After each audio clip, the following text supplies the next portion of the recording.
Edgar Morin aborde la notion d'entité de premier, second et troisième type, dans le cadre de sa pensée complexe, notamment pour illustrer la manière dont les niveaux de réalité interagissent et se transforment les uns les autres.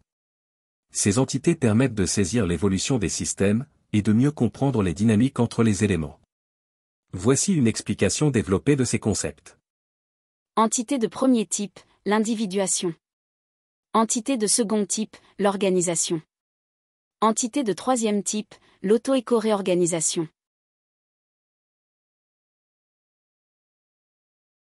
Les entités de premier type correspondent aux éléments de base, aux unités fondamentales, qui existent de manière autonome, et sont dotées de leur propre identité. Elles sont les composants essentiels, qui forment des systèmes complexes en s'assemblant. Exemple biologique. Une cellule peut être considérée comme une entité de premier type. Elle est une unité autonome, capable de se maintenir en vie par ses propres processus internes, comme le métabolisme, la reproduction, etc. Exemple physique. Un atome peut également être vu comme une entité de premier type, dans le monde physique. Il a une structure propre, et fonctionne selon ses propres lois. Ces entités de premier type interagissent entre elles, mais restent indépendantes, et dotées de leurs propres caractéristiques. Les entités de second type émergent, lorsqu'un ensemble d'entités de premier type se combine, pour former une organisation complexe.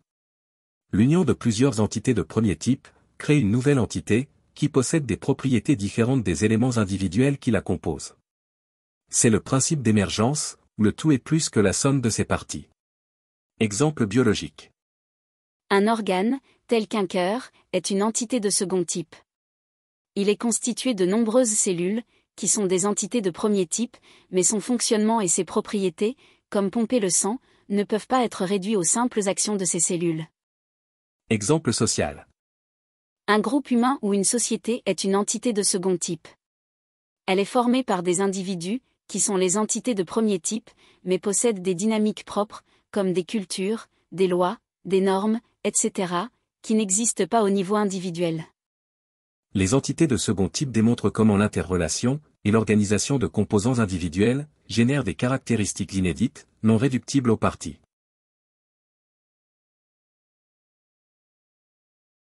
Les entités de troisième type sont des systèmes composés d'entités de second type, et ils concernent les systèmes complexes capables de s'auto-organiser, c'est-à-dire de se transformer en interaction avec leur environnement. Elles sont des systèmes ouverts, qui tirent leur stabilité, de leur capacité à évoluer, en puisant dans l'environnement l'énergie, et les ressources nécessaires, pour continuer à exister. Exemple biologique. Un organisme vivant entier, par exemple un humain, est une entité de troisième type.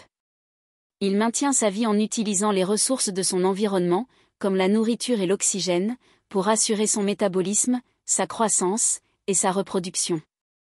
Exemple écosystémique.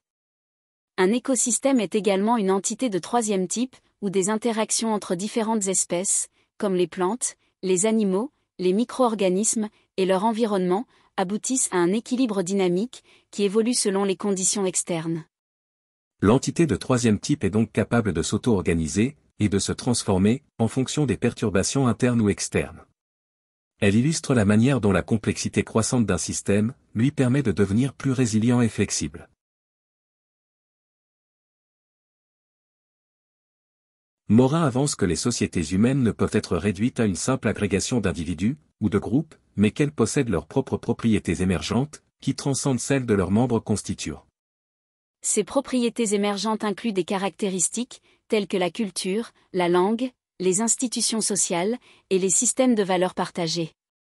Morin soutient que ces entités de troisième type, les sociétés humaines, sont caractérisées par leur capacité à créer des structures sociales, et des systèmes symboliques, qui organisent et régulent le comportement de leurs membres. Ces structures permettent aux sociétés humaines de fonctionner de manière collective et cohérente, et de maintenir leur intégrité et leur autonomie fondamentale au sein de leur environnement. Dans la pensée complexe de Morin, une entité de premier ordre, dans un système, peut tout à fait devenir une entité de second, ou troisième ordre, dans un autre système, ou à une autre échelle. Le statut d'une entité est relatif à l'échelle d'observation, et au type de système étudié. Les entités de troisième type correspondent à des systèmes vivants, ou à des systèmes d'interaction complexes, comme les écosystèmes, ou les sociétés humaines, et la cellule en est la première manifestation. Voici une hiérarchisation possible des entités, allant des particules élémentaires au cosmos. Particules élémentaires, quarks, électrons, photons. Composants fondamentaux de la matière. Atomes. Assemblage de particules élémentaires formant les éléments chimiques. Molécules. Combinaison d'atomes qui forment les substances chimiques et les structures biologiques de base. Cellules. Unité fondamentale de la vie, formée de molécules et d'organites qui interagissent. Organismes multicellulaires. Être vivant complexe composé de cellules, intégrant des systèmes biologiques. Écosystème. Interaction entre des organismes vivants et leur environnement. Planète. Objets célestes sur lesquels peuvent exister des écosystèmes et des formes de vie. Système stellaire et galaxies. Grandes structures astronomiques qui organisent la matière dans l'univers. Cosmos.